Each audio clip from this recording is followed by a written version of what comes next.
দেৱাশিষ দা মই আৰু আমাৰ দেৱাশিষ মানে মন আমি আজি 3জন ওলাই আহিছোঁ আৰু শিমলুগুৰি এটা ভিতৰ অঞ্চলত আহিছোঁ। এয়া ৰাস্তাৰ পৰিৱেশ, এয়া ঘৰ। এবাৰ চাওকচোন পৰিৱেশটো, এবাৰ চব বোকা বোকা বোকা বোকা আৰু আমাৰ গাড়ীৰ অৱস্থা। আমি আহিছোঁ আমাৰ এগৰাকী বান্ধৱী নম্ৰতা প্ৰিয়ম জাৰ্নেলিষ্ট প্ৰণৱ দাহঁতৰ এই স্কুটি মোটামুটি একো নাই দেখোন, একোৱে নাই এই স্কুটি নম্ৰতাৰ ৰুমটোতো একো চোতালত এই অৱস্থা। এই ৱাশ্বিং মেচিন, এই ৱাশ্বিং মেচিন। প্ৰণৱ দা কিমানমান সময়ৰ ভিতৰত গোটেই কাহিনী? আধা ঘণ্টাৰ ভিতৰত একো বচা নাই। একো বচা নাই। যদি আমি বচাবলৈ যাওঁ আমি দুটা মৰি যাওঁ। মানে বস্তু বচাবলৈ গ'লে মানুহ মৰিব। নহয় ইমানখিনি পানীত আমি দুটা ওলাই গৈছোঁ। তাৰমানে সৰু বেটীক সেয়াত পাৰ কৰি দিলোঁ তেওঁলোকৰ বাৰাণ্ডাখনত। হয়, তাই সেই বাৰাণ্ডাখনতো বুৰি গ'ল, ওপৰ চটত তুলি দিলোঁ। আমি সেইখন চটত থাকিলোঁগৈ, এই সিফালৰ চাটখনত। তাইক ইয়াত থাকি গ'ল। তাইক যদি চাটখন নথকা হ'লেতো চেচ আৰু। নাই আমাৰ তাইক আমি সেইখন চাটলৈ নিব নোৱাৰিলোঁ আৰু, তাই এইখনতে থাকি গ'ল। চাওকচোন পানী, চাওকচোন ক'লে হৈছে ইমানটো যদি পানী, আমাৰ হাততকৈ আমাতকৈ 1 ফুটমান ওপৰত পানী।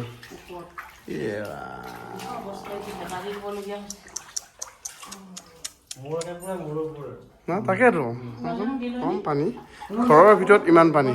এইটো তাইৰ ৰুমটো, এইটো একোৱে নাই, একোৱে নাই।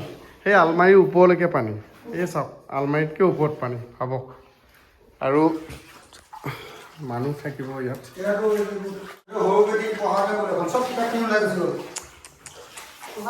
সৰু ছোৱালীৰ পঢ়া সামগ্ৰী একোৱে নাই।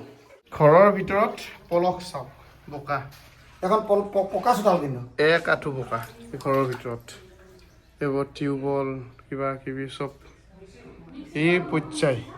ইনভাৰ্টাৰৰ বেটাৰী বৰবাদ। চাওক এই বোকাৰ মাজৰ পৰা উদ্ধাৰ কৰা হৈছে তাক। এইটো এটা ৰাস্তা দেই, এইটো ব্লক পৰা ৰাস্তা। এওঁ গৈ আছে, প্ৰণৱ দা আগে আগে গৈ আছে। এই ব্লক কৰা ৰাস্তাৰ ওপৰত কিমান বোকা। এইবোৰ কিতাপ পত্ৰ ইয়াত উটুৱাই লৈ আহিছে, ফাৰ্নিচাৰ এইবিলাক উটুৱাই লৈছে। কাৰ ঘৰৰ ঠিক নাই আৰু। তাৰে উটুৱাই লৈ আহিছে নেকি? তাত নাইকিয়া হৈ গ'ল আৰু কিতাপ পত্ৰ চাওকচোন, এইবোৰ চব বহুত দামী দামী কিতাপ। মানে তেওঁলোকে ভাবিছিলে কিতাপখিনি আমি কোনোবা দুখীয়া ল'ৰাক কেতিয়াবা দিম, হয় হয়, থৈ দিছিলে আচলতে। এইখিনি অকণমান ওখ জেগা আছিল, সেইটো কাৰণে স্কুটি দুখন আৰু গাড়ী দুখন ইয়াতে আনি ৰাখিছিল। ভাবিছিল চাগে কিবা কাৰণত বাচিব, কিন্তু গাড়ীৰ এনেকৈ ওপৰেদি পানী গুচি গৈছে। গাড়ীৰ ওপৰেদি ভাবক, ইমান ওখ হোৱাৰ পিছতো এই গৰু মৰিছে, গৰু মৰি আছে। শিমলুগুৰি বৃদ্ধাশ্ৰম, ৰামুগাঁও। এই বৃদ্ধাশ্ৰমৰ পৰিৱেশ চাওক, এই পৰিৱেশ এইফালে চাওক। বৃদ্ধাশ্ৰম ডুবি গৈছিল পূৰা। কেইগৰাকীমান আছিল বৃদ্ধা? ছগৰাকী ইয়াত বৃদ্ধা আছিল। কিবাকৈ তেওঁলোকে প্ৰাণটো বচাই সেইফালে ঢিপ এটা আছিল, তালৈকে গুচি গৈছে ইমানটো পানীত। 2গৰাকী আইতা, 4গৰাকী। তাৰপিছত NDRF আহিলে, তাৰ পৰা নিলে। তাৰ পৰা নিছে, এইখিনি নিজে গৈছে, এইডোখৰ নিজে গৈছে। ফিচাৰী আপোনাৰ আছিলে? হয়। মাছ কিমান আছিলে? মাছ আছিলে, বহুত মাছ আছিলে। কিমান মান মানে টকাৰ হ'ব মাছ? ইমান আপোনাৰ 5-6 লাখ মানৰ মাছেই আছিলে, ডাঙৰ মাছ আছিলে। চব গুচি গ'ল। কিমান ডাঙৰ আছিলে মাছ? আপোনাৰ 10 কেজি 12 কেজি বা ধৰা কথা আছিলে মাছটো। আপোনাৰ 20 কেজি এইবিলাক বহুত ডাঙৰ ডাঙৰ মাছ আছিলে। এওঁলোকৰ ঘৰত 2খন গাড়ী আছিল, এখন চাফাৰী ষ্ট্ৰম AS04X নতুন গাড়ী, আৰু এখন আছিলে এইটো আৰ্টিগা নেকি, 2খন পোত খাই আছে। আমাৰ গাড়ী এইটো এটা কাৰোবাৰ টিভি আছিল, পানীৰ সতে উটুৱাই লৈ আনি ইয়াত পেলাই থৈছে। এইটো ঘৰ ভাঙি গৈছে গোটেই। এইটো ঘৰৰ চিনে নাই। এইবিলাক সোঁত দেখিছে আপোনাৰ, এইবিলাক চালে গম পাব সোঁত। ইয়াত এখন ঘৰ আছিল, এইটো কাৰ কি অঁতৰাই লৈ আহিছে ঠিক নাই, উটুৱাই লৈ ইয়াত থৈছে। এইটো ঘৰ আছিল। শিৱসাগৰ জিলাৰ শিমলুগুৰিৰ এটা মছজিদ মই দেখিছোঁ, আৰু মছজিদৰ ভিতৰলৈকে মই সোমাই যাম। সোমাই যোৱাৰ এটা কাৰণ আছে। সকলোতকৈ ডাঙৰ কথা হৈছে কি, এই অঞ্চলৰ মানুহখিনিয়ে মছজিদে চাফা কৰিব, নামঘৰে চাফা কৰিব নে নিজৰ ঘৰখনেই চাফা কৰিব। কিন্তু এই যে ব্যক্তিসকলে ইয়াত কাম কৰি আছে, 25জন যুৱক আহিছে নামটিৰ পৰা আৰু নামটি চাৰিআলিৰ পৰা আহিছে। তেওঁলোকৰ ঘৰত পানী উঠা নাছিল, সেইকাৰণে তেওঁলোকে আহি ইয়াত মছজিদ চাফা কৰি আছে।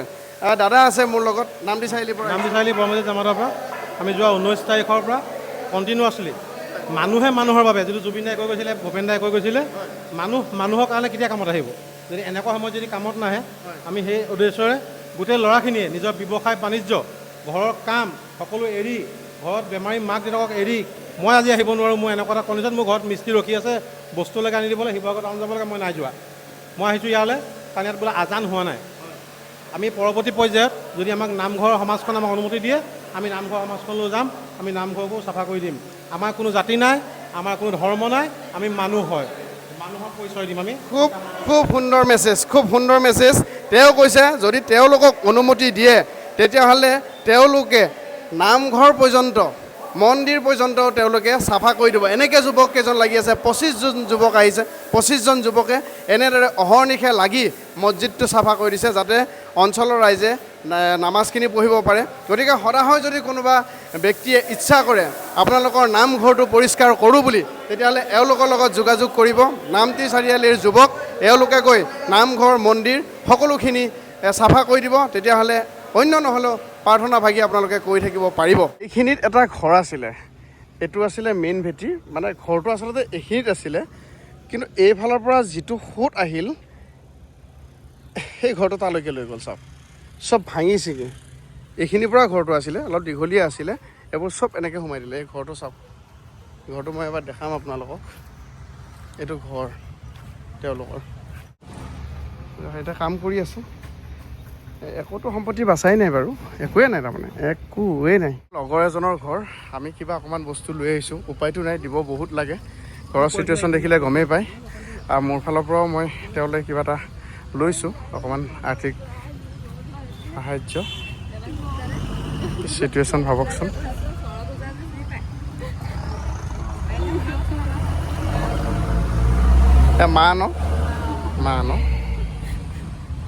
মা আছিল চাগে সেইদিনাখনৰ ঘৰতে, আপুনি ঘৰৰ ভিতৰতে আছিলে।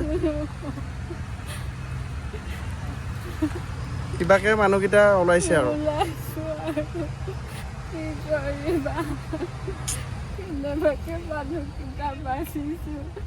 বস্তুটো একো বচাবই নোৱাৰিলোঁ, এই 3টা-4টা ৰুম গ'ল, কি কৰিবা। ইফালৰ পৰা সিফালে উঠোৱাই লৈ গ'ল।